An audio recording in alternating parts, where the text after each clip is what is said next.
Viewers, എല്ലാവർക്കും ദിജോസ് വേൾഡിൻ്റെ പുതിയൊരു വീഡിയോയിലേക്ക് സ്വാഗതം. ഓവുലേഷൻ കഴിഞ്ഞ് തൊട്ടടുത്ത ദിവസം മുതൽ ഒരു രണ്ടാമത്തെയോ മൂന്നാമത്തെയോ ദിവസം മുതൽ നമുക്കുണ്ടാകാൻ സാധ്യതയുള്ള പ്രഗ്നൻസി ലക്ഷണത്തിനെ പറ്റിയിട്ടാണ് ഇന്നത്തെ വീഡിയോയിൽ സംസാരിക്കുന്നത് കേട്ടോ. പ്രൊജസ്ട്രോൺ ഹോർമോണിന്റെ ഹൈക്ക് നന്നായിട്ട് കൂടിക്കൂടി വരുന്നത് കൊണ്ടാണ് ഈ ലക്ഷണങ്ങൾ കാണുന്നത്. പിന്നീട് അങ്ങോട്ടേക്കും പ്രഗ്നൻസി പോസിറ്റീവ് ആണെങ്കിൽ പ്രൊജസ്ട്രോൺ അതുപോലെ തന്നെ നല്ല ഇൻക്രീസ് ആയിട്ട് തന്നെ പോകുന്നത് കൊണ്ട് ഈ സിംറ്റംസ് ഓവുലേഷന്റെ സെക്കൻഡ് ഡേ മുതൽ തന്നെ തുടങ്ങുകയും പിന്നീട് അങ്ങോട്ടേക്ക് നല്ല രീതിക്ക് തന്നെ ഈ സിംറ്റംസ് കൂടിക്കൂടി വരികയും ചെയ്യുന്നുണ്ട് കേട്ടോ. അത്തരത്തിലുള്ള 4 സിംറ്റംസിനെ പറ്റിയിട്ടാണ് സംസാരിക്കുന്നത്. അപ്പൊ നമുക്ക് വീഡിയോ സ്റ്റാർട്ട് ചെയ്യാം. ഒരുപാട് പേര് നമ്മുടെ ചാനലിലെ നാച്ചുറൽ ആയിട്ടുള്ള ഹോം റെമഡീസ് ഫോളോ ചെയ്തിട്ട് പ്രഗ്നന്റ് ആയിട്ടുണ്ട്.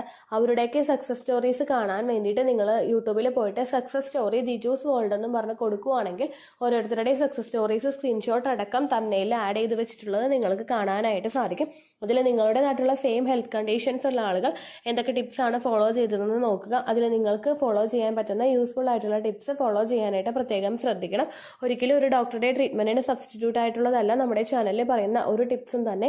ഡോക്ടറുടെ ട്രീറ്റ്മെന്റിനോടൊപ്പം ഈ പറയുന്ന ലൈഫ് സ്റ്റൈൽ ചേഞ്ചസും കൂടി നിങ്ങൾ കൊണ്ടുവരാൻ ശ്രമിക്കുകയാണെങ്കിൽ തീർച്ചയായിട്ടും നിങ്ങൾക്ക് കൺസീവ് ആക്കാനായിട്ട് സാധിക്കും കേട്ടോ. അപ്പൊ നമുക്ക് വീഡിയോ സ്റ്റാർട്ട് ചെയ്യാം. ഏറ്റവും ആദ്യത്തെ പ്രഗ്നൻസി ലക്ഷണമാണ് നമുക്ക് ഉണ്ടാകുന്ന ഒരു ഫീലിംഗ്, ടോട്ടൽ ഉണ്ടാകുന്ന ഒരു ഫീലിംഗ് ആണ് നോട്ട് കംപ്ലീറ്റഡ് ഫീലിംഗ്. അതായത് നമ്മൾ എന്ത് ചെയ്ത് കഴിഞ്ഞാലും, അതായത് നമ്മുടെ ഇമ്പോർട്ടൻ്റ് ആയിട്ടുള്ള നമ്മുടെ ശരീരത്തിൽ നിന്നുള്ള മാറ്റങ്ങൾ സംഭവിക്കുന്ന പലതരത്തിലുള്ള കാര്യങ്ങളിലും എന്ത് ചെയ്ത് കഴിഞ്ഞാലും നോട്ട് കംപ്ലീറ്റഡ് എന്നൊരു പോലെയുള്ള ഒരു ഫീലിങ്സ് നിങ്ങൾക്ക് ഉണ്ടാകുന്നത് കേട്ടോ.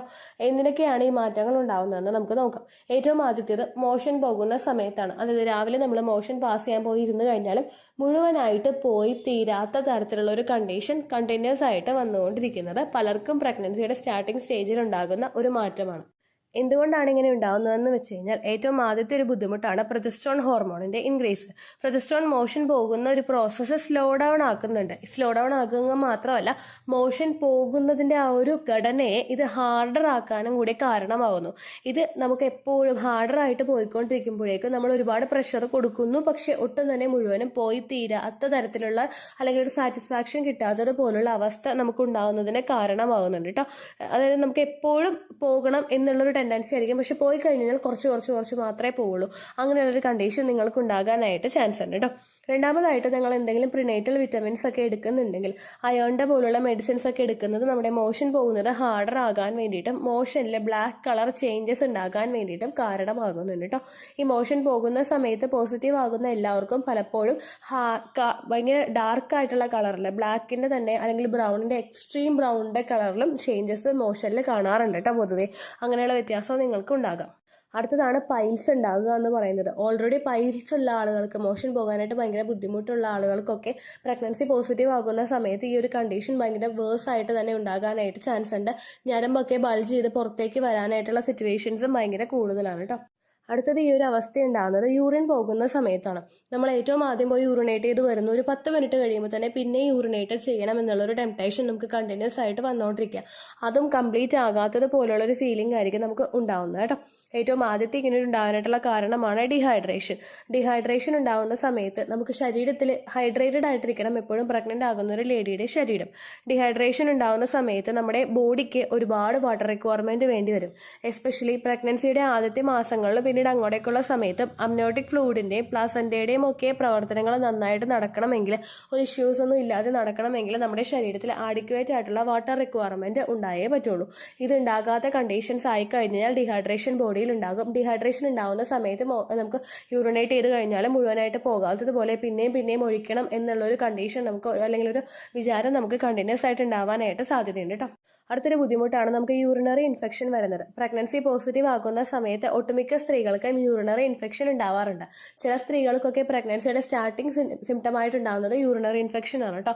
നമ്മൾ പ്രഗ്നന്റ് ആകുന്ന സമയത്ത് ഇമ്മ്യൂണിറ്റി പവറിൽ വളരെയധികം വ്യത്യാസങ്ങൾ ഉണ്ടാകുന്നതിന്റെ ഭാഗമായിട്ട് ബാക്ടീരിയാസും അതുപോലുള്ള ബാക്കിയുള്ള ഇൻഫെക്ഷൻസും ഇമ്മ്യൂണിറ്റി ലോയും ഒക്കെ ഉണ്ടാകുന്നത് കൊണ്ട് നമുക്ക് ഉണ്ടാകാനായിട്ട് ചാൻസ് ഉണ്ട്. യൂറിനറി ഇൻഫെക്ഷൻ ഉണ്ടാകുന്ന സമയത്ത് നമുക്ക് യൂറിൻ പാസ് ചെയ്ത് കഴിഞ്ഞാൽ കംപ്ലീറ്റഡ് ആകാത്തൊരു ഫീലിംഗ് നമുക്ക് ഉണ്ടാകാം. യൂറിനറി ഇൻഫെക്ഷൻ ഉണ്ടാകുന്ന സമയത്ത് നിങ്ങൾ ആന്റിബയോട്ടിക് യൂസ് ചെയ്യേണ്ട കണ്ടീഷൻസ് ഉണ്ടാവുകയാണെങ്കിൽ അത് പ്രോപ്പർ ആയിട്ട് എടുക്കാനായിട്ട് നോക്കണം. ഒപ്പം ധാരാളം വെള്ളം കുടിക്കാനായിട്ടും ശ്രദ്ധിക്കണം. യൂറിനറി ഇൻഫെക്ഷൻ ഒരിക്കലും അൺട്രീറ്റഡ് ആയിട്ട് നിങ്ങൾ വെച്ചുകൊണ്ടിരിക്കരുത്. അതായത് ഇൻഫെക്ഷൻ ഉണ്ട്, അത് കുഴപ്പമില്ല, ഞാൻ വെള്ളം കുടിച്ചോളാം എന്ന രീതിക്ക് നിങ്ങൾ പോകരുത്. പ്രഗ്നൻസി ആകുന്ന സമയത്ത് കുറച്ച് അങ്ങോട്ടേക്ക് പോകുന്നതിനനുസരിച്ചിട്ട് സെക്കൻഡ് ട്രൈമസ്റ്ററിന്റെ എൻഡൊക്കെ ആവുന്ന സമയത്ത് യൂറിനറി ഇൻഫെക്ഷൻ ഒക്കെ നമ്മൾ ട്രീറ്റ് ചെയ്യാതെ തന്നെ മുൻപോട്ടേക്ക് കൊണ്ടുപോവുകയാണെങ്കിൽ അത് മറ്റുള്ള അബ്നോർമാലിറ്റീസ് ഉണ്ടാകുന്നതിനും പ്രിമച്വർ ആയിട്ട് തന്നെ നേരത്തെ തന്നെ ഡെലിവറി ഉണ്ടാകുന്നതിനും ഒക്കെ കാരണമാവുന്നുണ്ട്. ആ ഒരു കാര്യം നിങ്ങൾ ശ്രദ്ധിക്കുക. അടുത്തതായിട്ട് ഉണ്ടാകുന്നൊരു മാറ്റമാണ് വിശപ്പ്. നമ്മൾ ഭക്ഷണം കഴിക്കുന്നുണ്ട്, ഒരു നേരം നന്നായിട്ട് ഭക്ഷണം കഴിച്ചു കഴിഞ്ഞാലും ഒരു അരമണിക്കൂർ തീരണ്ട, അതിന് മുമ്പ് തന്നെ വീണ്ടും വിശക്കുന്നത് പോലെ വയറെരിയുന്നത് പോലുള്ളൊരു കണ്ടീഷൻ നമുക്ക് ഉണ്ടാകാം. നമ്മൾ ഇത്രത്തോളം ഭക്ഷണം കഴിക്കുമെന്ന് നമുക്ക് വരെ ചിന്തിക്കുന്ന ഒരു സമയമായിരിക്കും കേട്ടോ ആ ഒരു സിറ്റുവേഷൻ എന്ന് പറയുന്നത്. ഇത് ശരിക്കും ആക്ച്വലി നമുക്ക് ഉണ്ടാകുന്ന ഒരു വിശപ്പല്ല, നമ്മുടെ വയറെരിയുന്നത് വിശപ്പ് കൊണ്ടല്ല സംഭവിക്കുന്നത്, നേരെ മറിച്ച് ഗ്യാസ് ഫോം ചെയ്യുന്നത് കൊണ്ടാണ്. പോസിറ്റീവ് ആകുന്ന സമയം മുതൽ നമ്മുടെ ദഹന പ്രക്രിയ ഭയങ്കര സ്ലോ ആയിട്ടേ പോവുള്ളൂ. അതിനിടയിൽ കൂടി നമ്മൾ 3 നേരം മാത്രമേ ഭക്ഷണം കഴിക്കുന്നുള്ളെങ്കിൽ നമ്മൾ ഉച്ചയ്ക്ക് ഭക്ഷണം കഴിക്കുന്ന സമയത്ത് ഒരുപാട് ക്വാണ്ടിറ്റിയിൽ ചോറെടുത്ത് കഴിക്കുന്നുണ്ട്, വയറ് നിറച്ച് നമ്മൾ ഭക്ഷണം കഴിക്കുന്നുണ്ടെങ്കിൽ കൂടി തന്നെ അത് ദഹിക്കാനായിട്ട് ബുദ്ധിമുട്ടുണ്ടാകുമ്പോഴേക്ക് നമുക്ക് വയറിലും നെഞ്ചിന്റെ ഭാഗത്തൊക്കെ ഗ്യാസ് കെട്ടിക്കിടക്കാനായിട്ട് ചാൻസ് ഉണ്ട്. ഇങ്ങനെ വരുന്നതിനനുസരിച്ചിട്ട് വയറ് നന്നായിട്ട് എരിയുന്നത് പോലെ നമുക്ക് തോന്നാം. അത് തോന്നലുണ്ടാകുന്ന സമയത്ത് നമ്മൾ പിന്നെയും ഭക്ഷണം എടുത്ത് കഴിച്ചുകൊണ്ടേയിരിക്കും. അങ്ങനെ വരുമ്പോൾ നമുക്ക് ഒന്നുകൂടി ഗ്യാസ് ട്രബിൾ കൂടാനായിട്ട്, വോമിറ്റിങ്, ടയർഡ്നെസ് ഒക്കെ ഉണ്ടാവാനായിട്ടുള്ള ചാൻസസ് നല്ല കൂടുതലാണ് കേട്ടോ. ഇംപ്ലാന്റേഷൻ നടന്നു കഴിഞ്ഞാൽ ആ ഒരു സമയം മുതൽ തന്നെ ഏതൊരു സ്ത്രീയും കഴിക്കുന്ന ഭക്ഷണങ്ങളുടെ ഡയറ്റ് നന്നായിട്ട് തന്നെ മെയിൻറ്റെയിൻ ചെയ്യണം. നമ്മൾ കഴിക്കുന്ന ഭക്ഷണം ഒരുപാട് ക്വാണ്ടിറ്റിയിൽ എടുത്ത് കഴിക്കാതെ കുറച്ച് ക്വാണ്ടിറ്റി ഭക്ഷണം എടുത്തിട്ട് കൂടുതൽ നേരം കഴിക്കാനായിട്ട് പ്രത്യേകം ശ്രദ്ധിക്കുക. അതായത് രാവിലെ നമ്മൾ 3 അപ്പം കഴിക്കുന്നുണ്ടെങ്കിൽ 1.5 അപ്പം ഒരു 8 മണിക്കും 1.5 അപ്പം 10 മണിക്ക് അങ്ങനെയുള്ള രീതിക്ക് നിങ്ങൾ കഴിക്കാനായിട്ട് നോക്കുക. അപ്പോൾ അത് ദഹിക്കാൻ വേണ്ടിയിട്ടുള്ള ടൈം നമുക്ക് ബോഡിക്ക് കൊടുക്കാനായിട്ട് സാധിക്കുകയും ഗ്യാസ് ട്രബിൾ, വോമിറ്റിംഗ് ടെൻഡൻസി, അതേപോലെ നെഞ്ചരിച്ചിൽ പോലുള്ള കണ്ടീഷൻസ് ഒരു പരിധി വരെ നിയന്ത്രിച്ചുകൊണ്ട് പോകാനായിട്ടും നമുക്ക് സാധിക്കും കേട്ടോ. അടുത്തൊരു ലക്ഷണമായിട്ട് നമുക്ക് വരുന്ന ഒന്നാണ് തേഴ്സ്റ്റി, അതായത് അമിതമായിട്ടുള്ള ദാഹം നമുക്ക് ഉണ്ടാകുന്നത്. ഞാൻ നേരത്തെ ടോപ്പിക്കിൽ പറഞ്ഞതുപോലെ തന്നെ നമുക്ക് ധാരാളമായിട്ട് വാട്ടർ റിക്വയർമെന്റ് നമുക്ക് ബോഡിയിൽ അത്യാവശ്യമാണ്. നമ്മുടെ ബോഡി നന്നായി ഹൈഡ്രേറ്റഡ് ആയിട്ട് വെക്കുന്നതിനും ബ്രസ്റ്റ് മിൽക്കിന്റെ പ്രൊഡക്ഷനും അതുപോലെ കുഞ്ഞിനെ നന്നായിട്ട് നറിഷ് ചെയ്യുന്നതിനും അഡിക്വേറ്റ് ആയിട്ടുള്ള ലെവലിൽ വാട്ടർ റിക്വയർമെന്റ് ഉണ്ടാകണം. കുറച്ച് വെള്ളം കുടിച്ചു കഴിഞ്ഞാൽ തന്നെ പെട്ടെന്ന് പലർക്കും നെഞ്ചും അതുപോലെ നമുക്ക് നെഞ്ചുണങ്ങാന്നൊക്കെ പറയും, നമ്മൾ പഴമക്കാരൊക്കെ പറയും, അതുപോലെ നാവ് നന്നായിട്ട് വറ്റി വരണ്ട് പോകുന്നത് പോലെയൊക്കെ തോന്നും. ധാരാളം വെള്ളം കുടിക്കാനായിട്ടുള്ള ഒരു ടെൻഡൻസി നമുക്ക് ഉണ്ടാവണം. ഇനി ആ ഒരു ടെൻഡൻസി നമുക്ക് ഇല്ലെങ്കിൽ കൂടി തന്നെയും ഓവുലേഷൻ കഴിഞ്ഞിട്ടുള്ള സമയം മുതൽക്ക് തന്നെ നിങ്ങൾ എല്ലാവരും 2 to 3 ലിറ്റേഴ്സ് വെള്ളമെങ്കിലും എടുത്ത് കുടിക്കാനായിട്ട് നോക്കുക. അത് മെഷർമെന്റിന്റെ നമുക്ക് അത്യാവശ്യം 1 ലിറ്ററിന്റെ കുപ്പിയൊക്കെ ഉണ്ടെങ്കിൽ കണ്ടിന്യൂസ് ആയിട്ട് അതിൽ നിറച്ചു വെച്ചിട്ട് സൂര്യാസ്തമനത്തിന് മുൻപ് നിങ്ങൾ വെള്ളം കുടിക്കാനായിട്ട് ശ്രദ്ധിക്കണം. മുഴുവനായിട്ട് കുടിച്ച് തീർത്തിട്ടില്ല എങ്കിൽ ഇതുപോലെ നമുക്ക് വോമിറ്റിംഗ് ഉണ്ടാകുന്ന സമയത്തും ഫ്രീക്വന്റ് ആയിട്ട് യൂറിനേഷൻ ഉണ്ടാകുന്ന സമയത്തും ഒക്കെ ഒരുപാട് വാട്ടർ റിക്വയർമെന്റ് ബോഡിയിൽ ഇല്ലെങ്കിൽ നിങ്ങൾ തളർന്നു പോകുന്നതിനുള്ള ചാൻസസ് നല്ല കൂടുതലാണ്. അതുപോലെ നന്നായിട്ട് ഓക്സിജൻ റിച്ച് ആയിട്ടുള്ള ബ്ലഡ് സർക്കുലേഷൻ നമ്മുടെ ശരീരത്തിൽ ഉണ്ടാകണമെങ്കിലും കുഞ്ഞിലോട്ട് ന്യൂട്രീഷൻ എത്തണമെങ്കിലും ധാരാളം വെള്ളം നമ്മൾ കുടിക്കേണ്ടിയിരിക്കുന്നു. അതുകൊണ്ട് ആ കാര്യം കൂടി നിങ്ങൾ പ്രത്യേകം ശ്രദ്ധിക്കുക കേട്ടോ. ഈ 4 ഫീലിംഗ്സ് ആണ് ഏറ്റവും കൂടുതൽ ഇംപ്ലാന്റേഷൻ നടക്കുന്ന സമയത്ത് പല സ്ത്രീകൾക്കും ഉണ്ടാകുന്നത്. നോട്ട് കംപ്ലീറ്റഡ് എന്നാണ് ഈ ഒരു ഫീലിംഗ്സിനെ നമ്മൾ വിശേഷിപ്പിക്കുന്നത് തന്നെ. അതായത് മുഴുവിപ്പിക്കാൻ നമുക്ക് പറ്റാത്ത പോലെ തോന്നുക, അല്ലെങ്കിൽ മുഴുവിപ്പിക്കാത്ത രീതിക്ക് ഈ ഒരു വ്യത്യാസങ്ങൾ ഉണ്ടാകുന്നത് പലർക്കും കണ്ടുവരുന്നൊരു മാറ്റമാണ് കേട്ടോ. ഇനി ഒരു വ്യത്യാസം ഉണ്ടാകുന്നില്ലെങ്കിലും നിങ്ങൾ വിഷമിക്കേണ്ട ഒരു ആവശ്യവുമില്ല. നമ്മളിൽ ഉണ്ടാകുന്ന ക്ലൈമറ്റ് ചേഞ്ച് കൊണ്ടും നമ്മുടെ ബോഡിയുടെ സ്ട്രക്ചറിൽ ഉണ്ടാകുന്ന പലതരത്തിലുള്ള വ്യത്യാസങ്ങൾ കൊണ്ടും ചിലപ്പോൾ പ്രൊജസ്ട്രോണിന്റെ ടാബ്ലറ്റ് നേരത്തെ എടുക്കുന്നത് കൊണ്ടും നിങ്ങൾക്ക് ഇതുപോലുള്ള സൈഡ് എഫക്ട്സ് ഉണ്ടാവാതിരിക്കുകയും ഒക്കെ ചെയ്യാം. അപ്പോൾ നിങ്ങൾ ശ്രദ്ധിക്കേണ്ട കാര്യം ഡേറ്റ് മിസ്സാക്കുന്നുണ്ടോയെന്ന് മാത്രം ശ്രദ്ധിക്കുക. അതുപോലെ തന്നെ ഡേറ്റ് ഇപ്പോൾ മിസ്സാകുന്നില്ലെങ്കിൽ കൂടി തന്നെ പോകുന്ന രക്തത്തിന്റെ അളവ് എത്രത്തോളം ആണെന്നുള്ള കാര്യം കൂടി നിങ്ങൾ മോണിറ്റർ ചെയ്യണം.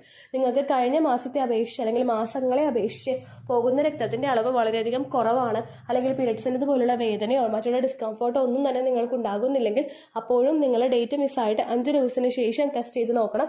ഒരുപാട് സ്ത്രീകൾക്ക് ത്രെട്ടാൻഡ് മിസ്കാരേജ് പറയുന്നൊരു കണ്ടീഷൻ ഉണ്ടാവുകയും ഇന്റേണൽ ബ്ലീഡിംഗ് ഉണ്ടായിട്ടും പ്രഗ്നൻസി സർവൈവ് ചെയ്ത് മുൻപോട്ടേക്ക് കൊണ്ടുപോകുന്നവരുണ്ട്. അതുകൊണ്ടാണ് ഈ ഒരു കണ്ടീഷൻ നിങ്ങൾ മസ്റ്റ് ആയിട്ട് ശ്രദ്ധിക്കണമെന്ന് പറഞ്ഞത് കേട്ടോ. ഇത്രയേ ഉള്ളൂ വീഡിയോ. യൂസ്ഫുൾ ആയി കാണുമെന്ന് വിശ്വസിക്കുന്നു. യൂസ്ഫുൾ ആവുന്നുണ്ടെങ്കിൽ ലൈക്ക് ചെയ്യുക, ഫ്രണ്ട്സിനൊക്കെ ഷെയർ ചെയ്ത് കൊടുക്കുക കേട്ടോ. എന്തെങ്കിലും സംശയം ഉണ്ടെങ്കിൽ നിങ്ങൾ കമന്റ്സിൽ ചോദിക്കുക. പണ്ടത്തെ വീഡിയോയ്ക്ക് കമന്റ്സ് ഇടുന്നവർക്ക് റിപ്ലൈ ലഭിക്കുന്നില്ലെങ്കിൽ ലേറ്റസ്റ്റ് ആയിട്ട് ഞാൻ ഏത് വീഡിയോ ആണ് അപ്ലോഡ് ചെയ്യുന്നത് അതിന് താഴെ കമന്റ് ഒന്ന് കോപ്പി പേസ്റ്റ് ചെയ്യാനായിട്ട് ശ്രദ്ധിക്കുക കേട്ടോ. അതുപോലെ ഓവുലേഷൻ ഡേറ്റ് കാൽക്കുലേറ്റ് ചെയ്ത് തരാനായിട്ട് റിക്വസ്റ്റ് ചെയ്യുന്ന ആളുകൾ എത്രയാണോ സൈക്കിൾ ലെങ്ത് അത് മെൻഷൻ ചെയ്യാനായിട്ട് ശ്രദ്ധിക്കുക. സൈക്കിൾ ലെങ്ത് എന്നതുകൊണ്ട് ഉദ്ദേശിച്ചത് ഓരോ മാസവും എത്ര ദിവസം കൂടുമ്പോഴാണോ ബ്ലീഡിങ് വരുന്നത് അതാണ് സൈക്കിൾ ലെങ്ത്. കഴിഞ്ഞ മാസം ഒരു 8-ാം തീയതിയാണ് ബ്ലീഡിംഗ് ആയതെങ്കിൽ ഈ മാസം 6-ാം തീയതിയാണ് ബ്ലീഡിംഗ് ആയതെങ്കിൽ കഴിഞ്ഞ മാസം 8-ാം തീയതി മുതൽ ഈ മാസം 6-ാം തീയതി വരെ എത്ര ദിവസമുണ്ടോ അത് കാലണ്ടറിൽ എണ്ണി തിട്ടപ്പെടുന്നതാണ് നിങ്ങളുടെ സൈക്കിൾ ലെങ്ത്. സൈക്കിൾ ലെങ്ത് നമ്മൾ കൃത്യമായിട്ട് കാൽക്കുലേറ്റ് ചെയ്യുകയാണെങ്കിൽ ഓവുലേഷൻ ഡേറ്റ് എളുപ്പത്തിൽ കണ്ടുപിടിക്കാൻ വേണ്ടിയിട്ട് ഒരുപാട് ആപ്ലിക്കേഷൻസും ഒരുപാട് ഓൺലൈൻ ആയിട്ടുള്ള വെബ്സൈറ്റുകളും ഇന്ന് നമുക്ക് അവൈലബിൾ ആണ്. പ്ലേ സ്റ്റോറിൽ പോയിട്ട് ഓൺലൈൻ ഓവുലേഷൻ ട്രാക്കർ എന്ന് ടൈപ്പ് ചെയ്ത് കഴിഞ്ഞാൽ നിങ്ങൾക്ക് അതുമായിട്ട് ബന്ധപ്പെട്ടിട്ടുള്ള ആപ്ലിക്കേഷൻസ് കിട്ടും. അത് പറ്റുന്നില്ല എങ്കിൽ ഗൂഗിളിൽ പോയിട്ട് ഓൺലൈൻ ഓവുലേഷൻ കാൽക്കുലേറ്റർ എന്ന് ടൈപ്പ് ചെയ്ത് കഴിഞ്ഞാൽ അതുമായിട്ട് ബന്ധപ്പെട്ടിട്ടുള്ള വെബ്സൈറ്റുകൾ നിങ്ങൾക്ക് കിട്ടും. അതിൽ നിങ്ങളുടെ ലാസ്റ്റ് മന്തിലെ മെൻസ്ട്രേഷന്റെ ഡേറ്റും ഒപ്പം ഞാൻ ഈ പറഞ്ഞ രീതിക്ക് നിങ്ങൾ കാൽക്കുലേറ്റ് ചെയ്യുന്ന സൈക്കിൾ ലെങ്ത്തും എൻ്റർ ചെയ്ത് കൊടുക്കുകയാണെങ്കിൽ നിങ്ങൾക്ക് കൃത്യമായിട്ട് ഓവുലേഷൻ ഡേറ്റ് കണ്ടുപിടിക്കാനായിട്ട് സാധിക്കും. ഫെർട്ടൈൽ ടൈം പീരീഡും നിങ്ങൾക്ക് കിട്ടും. അതായത് എത്ര ദിവസം മുതൽ കോൺടാക്ട് ചെയ്ത് തുടങ്ങിക്കഴിഞ്ഞാൽ നിങ്ങൾ പ്രഗ്നന്റ് ആകും എന്നുള്ളൊരു ഡേറ്റും നിങ്ങൾക്ക് പ്രോപ്പറായിട്ട് കിട്ടും കേട്ടോ. ഇത് കാൽക്കുലേറ്റ് ചെയ്യുന്ന സമയത്ത്, സൈക്കിൾ ലെങ്ത് കാൽക്കുലേറ്റ് ചെയ്യുന്ന സമയത്ത് നിങ്ങളുടെ ആ ഒരു കലണ്ടറിൽ നോക്കി തന്നെ നിങ്ങൾ കാൽക്കുലേറ്റ് ചെയ്യുക. പല മാസങ്ങളിലും 30-31 ദിവസമുണ്ട്, അതുകൊണ്ടാണ് അങ്ങനെ പറഞ്ഞത്. ഒപ്പം നിങ്ങൾക്ക് ബ്ലീഡിങ് തുടങ്ങിയ ദിവസത്തിൽ വേണം നിങ്ങൾ ഡേ 1 ആയിട്ട് എടുക്കാൻ വേണ്ടിയിട്ട്. സ്പോട്ടിങ് തുടങ്ങിയ ദിവസത്തിനെ, അതായത് ചെറുതായിട്ട് ഡിസ്ചാർജ് പോയി തുടങ്ങിയ ദിവസത്തിനെ നിങ്ങൾ കൺസിഡർ ചെയ്യേണ്ട ആവശ്യം ഇല്ല കേട്ടോ. അപ്പോൾ ഇത്രയേ ഉള്ളൂ വീഡിയോ. അടുത്തൊരു വീഡിയോ ആയിട്ട് നമുക്ക് വീണ്ടും കാണാം. ബൈ.